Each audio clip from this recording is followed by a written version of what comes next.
In a time that seems more divisive than ever, it's important to look back at other times in American history when it maybe was even more divisive and more polarized today. And one such moment is the American Civil War.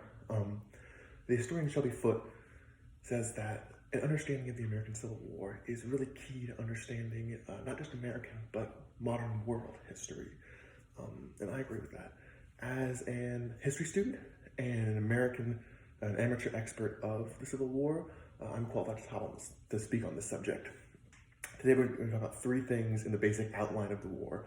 One, the start of the war, the election of Fort Sumter, the climax of the war at Gettysburg and Vicksburg, and the end of the war at Land and Appomattox. First, let's talk about the election of Lincoln and how the actual fighting starts. The election of 1860 was wrought with division. There were several third-party candidates, and the Democratic Party itself was split in two, allowing Abraham Lincoln to be elected with only around 40% of the vote, and he didn't even appear on the ballot in about 12 southern states. This, of course, led to secession.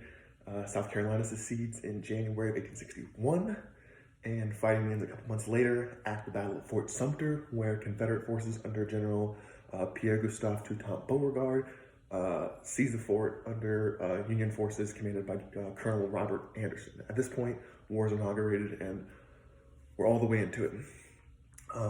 Many of you know the stories of Lincoln battling generals, having to fire general, because of all these failures they had in the early part of the war.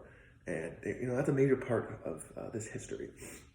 But second, we get to the military climax at Gettysburg and Vicksburg in 1863. Gettysburg at the time was one of the largest ever battles in the Western Hemisphere.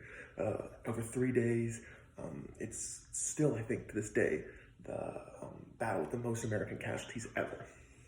The first 2 days saw a lot of fighting at places like Culp's Hill, Missionary Ridge, but the most famous fighting comes on the third day along the Emmitsburg Road with Pickett's Charge, which ultimately leads to the devastation and destruction of Lee's Army of Northern Virginia and forces them to retreat back into the South, and they'll never again penetrate into the North. On the same exact day that Union forces succeed at Gettysburg, General Ulysses S. Grant, his sieging of Vicksburg, Mississippi, finally succeeds. He had been there for a really long time, and on July 3rd, 1863, he's able to flank the city and take it. This essentially closes off the Mississippi River to the Confederacy and is another one of the key military turning points of the war. Additionally, this elevates Grant's stature.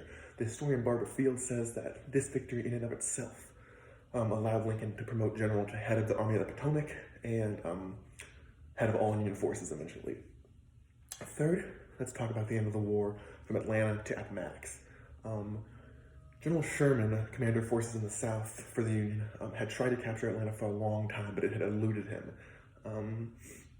Eventually, towards the middle of 1864, he's able to break through General John Bell Hood's defenses and take the city. And this marks the fall of the last major railroad hub in the South, and additionally helps President Lincoln get reelected in 1864, which was not a foregone conclusion at the time. It was really unpopular. There had been a lot of stalemates, a lot of losses for the Union, but the capture of Atlanta really elevates morale and helps Lincoln get reelected in 1864. Then, while it was happening, General Grant's chasing General Lee around Virginia, and eventually in April of 1865, he corners him at Appomattox Courthouse, Virginia, and forces the surrender of the Army of Northern Virginia, effectively ending the Civil War. To finish up today, let's review what we talked about. First, we talked about the start of the war from the election of Fort Sumter, the climax of the war at Gettysburg and Vicksburg, and the end of the war at Atlanta and Appomattox. I hope that my talk today piqued your interest a little bit in the Civil War and get you to dive a little bit deeper into this really complex and really intricate and really important part of American history. Thanks.